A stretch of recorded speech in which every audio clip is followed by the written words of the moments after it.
Hello everyone. आज का जो टॉपिक है वेस्टर्न अरेंजमेंट, ये काफ़ी इंपॉर्टेंट टॉपिक है प्रीलिम्स 2026 के लिए, मेंस 2026 के लिए और इंटरव्यू 2025 के लिए। इसकी जितने भी पॉइंट्स हैं हम कोशिश करेंगे कि हम इसको 5 मिनट के अंदर ही समझ लें। सबसे पहले आपको ये समझना होगा कि जित वर्ल्ड कम्युनिटी जो होती है, इंटरनेशनल कम्युनिटी, वो ये चाहती है कि इंटरनेशनल पीस हो, हर कंट्री की सिक्योरिटी बनी रहे, वर्ल्ड वॉर ना हो। और वर्ल्ड वॉर ना हो वेपन ऑफ मास डिस्ट्रक्शन है, ये ना तो बने और ना ही इनका एक्सपोर्ट हो। इसीलिए यूनाइटेड नेशन जैसी ऑर्गेनाइजेशन भी बनाई गई थी 1945 में, ताकि वर्ल्ड वॉर ना हो। आपने सुना होगा ECR, export control regime. ECR, export control regime, ये किस चीज़ का एक्सपोर्ट को कंट्रोल करते हैं? ये किसी भी ऐसे वेपन को कंट्रोल करने की कोशिश करते हैं जिससे वॉर ना हो। अभी फिलहाल समझते हैं दो तरह की arms, conventional arms and dual use goods and technology. जितने भी मैंने कीवर्ड्स लिखे हैं, केवल उतने ही कीवर्ड्स आपको याद भी करने हैं और डेलिबरेटली यूज करने हैं। कोई भी इंपॉर्टेंट कीवर्ड अगर मैंने यहाँ लिखा है तो वो वर्ड बहुत ज्यादा इंपॉर्टेंट। कन्वेंशनल आर्म्स होते हैं जिनका सिंगल यूज होता है, यानी कि वो केवल मिलिट्री के लिए यूज होता है, फॉर एग्जांपल राइफल। जबकि डुअल यूज है, जैसे कि सर्वेलेंस की जो चीजें होती हैं, वो उनका डुअल यूज होता है, डबल यूज होता है। वो सिविलियन पर्पस के लिए भी यूज हो सकती है और वो मिलिट्री पर्पस के लिए भी। एक्चुअली जो डुअल यूज वाले हैं, इनको बहुत ही ज्यादा डिफिकल्ट होता है इनका एक्सपोर्ट कंट्रोल करना। क्योंकि राइफल को तो कंट्रोल करना बहुत ईजी है, क्योंकि वो दिखाई दे रहा है कि वो मिलिट्री पर्पस है। ऐसे प्रोडक्ट जिनका यूज डबल है, जिनका सिविल में भी यूज हो सकता है, उनका एक्सपोर्ट सिविलियन के नाम पे होता है, लेकिन यूज उनका एक्चुअली मिलिट्री हो सकता है। इसलिए इनकी एक प्रॉपर लिस्ट होनी चाहिए। वर्ल्ड में अभी 4 या 5 जो इंपॉर्टेंट मल्टीलैटरल जो ईसीआर हैं, यानी कि एक्सपोर्ट कंट्रोल रेजीम है, वो 4 मैंने यहाँ पे लिखे हैं। एनएसजी, न्यूक्लियर सप्लायर ग्रुप, यानी कि ये न्यूक्लियर के जो इक्विपमेंट्स हैं और जो टेक्नोलॉजी है, उसका एक्सपोर्ट नहीं होना चाहिए हर जगह पे, उसको रोकने के लिए। MTCR, missile technology control regime, ये मिसाइल को रोकने के लिए एक्सपोर्ट को। ऑस्ट्रेलियन ग्रुप, ये केमिकल और बायोलॉजिकल वेपन को एक्सपोर्ट को रोकने के लिए। एंड वासेनार अरेंजमेंट, ये कन्वेंशनल आर्म्स और डुअल यूज जो है उसके एक्सपोर्ट को रोकने के लिए।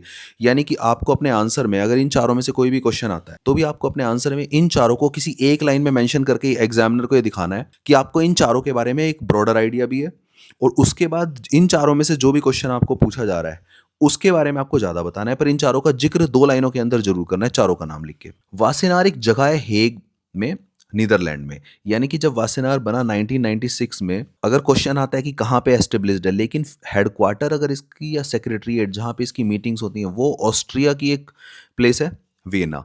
मैंने ये दोनों इसलिए लिखे हैं ताकि कंफ्यूजन ना हो न्यूज़पेपर में भी कि एक्चुअली वासेनार क्या है। कोल्ड वॉर के बाद 1996 में जब ये बना, तो बना ये यहाँ पे, लेकिन हेडक्वार्टर और सेक्रेटरीट इसका वियना, ऑस्ट्रिया में है।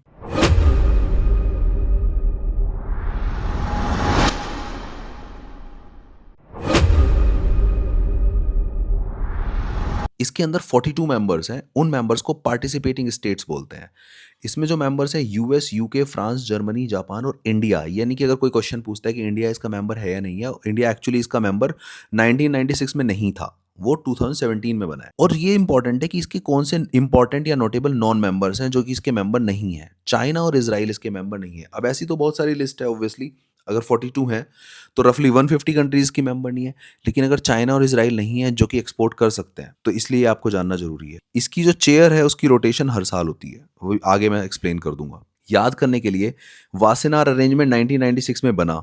2013 में एक इंपॉर्टेंट चीज हुई, इंट्रूजन सॉफ्टवेयर इसमें ऐड हो गया डेफिनेशन में। इसकी होता क्या है, जब ये अरेंजमेंट बना उस टाइम पे सिर्फ ये माना जाता था कि हम एक्सपोर्ट कंट्रोल करेंगे किस चीज़ का, किसी किसी ऐसे गुड्स का जो दिखता है, विजिबल है, टेंजिबल है। लेकिन फिर कुछ टाइम के बाद ऐसे इंट्रूजन सॉफ्टवेयर बनने लगे 2000 में, 2005 में, तो फाइनली 2013 में इंट्रूजन सॉफ्टवेयर को भी इसके अंदर ऐड किया कि अगर कोई इंट्रूजन सॉफ्टवेयर को एक्सपोर्ट कर रहा है तो उसको भी कंट्रोल यही करेगा। 2017 में इंडिया ने ज्वाइन किया, और जैसा मैंने थोड़ी देर पहले बताया था कि वासेनार अरेंजमेंट की जो चेयर है वो रोटेट होती है हर साल, तो 2023 में इंडिया को मौका मिला इसको चेयर करने का। 2023 के बाद भी अभी रिसेंटली ये देखा जा रहा है कि बहुत सारी कंट्रीज अब अगर कोई हार्डवेयर, अगर कोई ऐसी चीज़ें को एक्सपोर्ट नहीं कर रहे हैं, लेकिन कुछ ऐसी इनटेंजिबल सॉफ्टवेयर को एक्सपोर्ट कर रहे हैं जिससे ये अरेंजमेंट जो है उसकी यूटिलिटी फेल हो रही है। इसीलिए इस अभी 2025 में इस अरेंजमेंट के ऊपर ही क्वेश्चन मार्क उठ रहा है कि क्या ये अरेंजमेंट आज की डेट में सफिशिएंट है,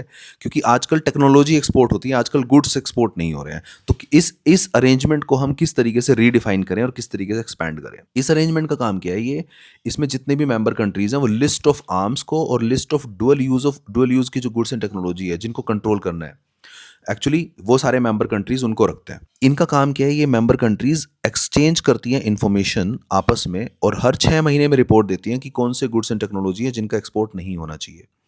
उनकी गुड गुड प्रैक्टिसेस को भी शेयर करती हैं ताकि कोई भी अनऑथोराइज्ड एक्सपोर्ट ना हो। वासेनार अरेंजमेंट का एक जो इंपॉर्टेंट पार्ट है वो है प्लेनरी। प्लेनरी होता है हाईएस्ट डिसीजन मेकिंग बॉडी।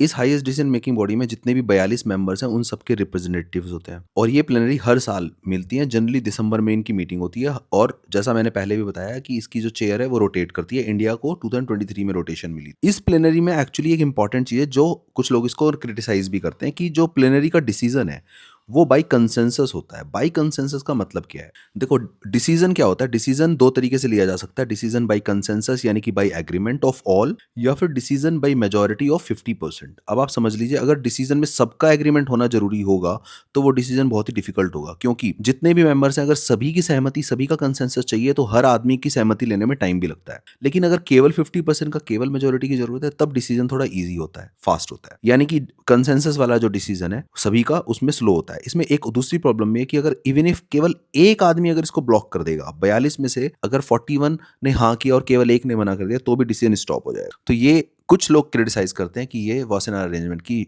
एक प्रॉब्लम है। वासेनार अरेंजमेंट के मैंने 7 पॉइंट्स बताए हैं जो प्रॉब्लम्स है और उनका करस्पॉन्डिंग सॉल्यूशन पेपर में आने के चांसेस काफी हैं।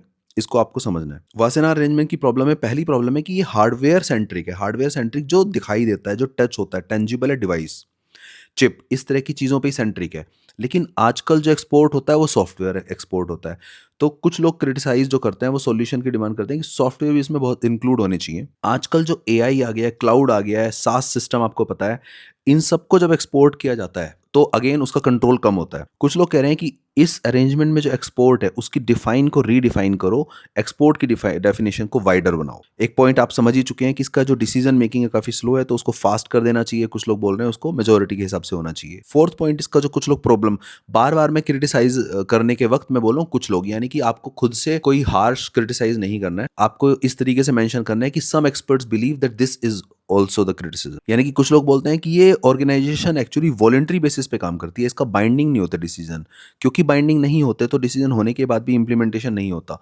तो कुछ लोग बोलते हैं कुछ की बाइंडिंग होना हो सकता है, सॉल्यूशन आप दे सकते हैं। कुछ ये कि जितनी भी 42 कंट्रीज हैं उनके डिफरेंट लॉज हैं, डिफरेंट टेक्नोलॉजीज हैं। तो अगर कोई लॉ बनता भी है, अगर इसका कोई एग्रीमेंट होता भी है, तो उसका इम्प्लीमेंटेशन नहीं हो पाता। इसलिए इंटर ऑपरेबिलिटी होनी चाहिए। आपको तो कीवर्ड कि अगर एक कंट्री में कोई चीज है और दूसरी कंट्री में कोई टेक्नोलॉजी है तो उनकी आपस में इंटर ऑपरेबिलिटी होनी चाहिए। सिक्स्थ है कि एक्चुअली बिनाइन यानी कि अच्छा और हार्मफुल, इसमें डिफाइन करना, कोई पर्टिकुलर टेक्नोलॉजी दोनों जगह पे, दोनों तरीके से यूज हो सकती है। तो अगर इस अरेंजमेंट में उसको एग्जेम्प्ट कर भी दिया, एग्जेम्पशन, तो ये एक्चुअली लूप होल रह जाता है, क्योंकि बिनाइन के नाम पे, सेम टेक्नोलॉजी बिनाइन के नाम पे एक्सपोर्ट हो जाती है, लेकिन बाद में वो उसका हार्मफुल यूज हो जाता है। तो इसकी क्लैरिटी होनी बहुत जरूरी है कि किस किस प्रोडक्ट का यूज डुअल हो सकता है और किस हद तक हो सकता है। और एक लास्ट पॉइंट है कि जो लार्ज एक्सपोर्टर हैं जैसे कि चाइना और इजराइल, वो अभी भी इसके मेंबर नहीं है। तो इसकी मेंबरशिप को अगर एक्सपैंड किया जाएगा तो वासेनार अरेंजमेंट जो है काफी फ्यूचर में, जो इसका मेन पर्पस है इंटरनेशनल पीस एंड सिक्योरिटी, वो लाया जा सकता है। मुझे लगता है कि इतने पॉइंट्स मोर देन सफिशिएंट है अभी के लिए। अगर आप डेलिबरेटली इतने पॉइंट्स भी यूज करेंगे एग्जाम में, क्योंकि आपको दूसरे टॉपिक्स भी पढ़ने हैं, आपको केवल एक ही टॉपिक पर रिसर्च नहीं करनी है। यही मेरा मोटो है शुरू से कि मैं हर टॉपिक में इतने पॉइंट्स आपको बता दूंगा, आप एग्जाम में प्री और मेंस को हैंडल कर पाए, किसी भी एग्जाम को हैंडल कर पाए, किसी इंटरव्यू को हैंडल कर पाए, कुछ एटलीस्ट बोल पाए और लिख पाए। जब आपको बेस्ट और जब आपको सब कुछ जानने की इच्छा होती है उस टॉपिक के बारे में, तभी वो एक्चुअली वो नेवर एंडिंग रेस बन जाती है और आप तभी घबराने लगते। मुझे लगता है आपको अगर ये बात आप अपने मन में रख के तैयारी करेंगे तो आपके ज्यादा टॉपिक्स कवर होंगे। अगर आपको कोई भी दूसरा टॉपिक ऐसा लगता है कि जिस पे मुझे वीडियो बनाना चाहिए, अगर आपको वो समझ में नहीं आ रहा है, तो प्लीज कमेंट बॉक्स में आप डाल सकते हैं। Thank you so much.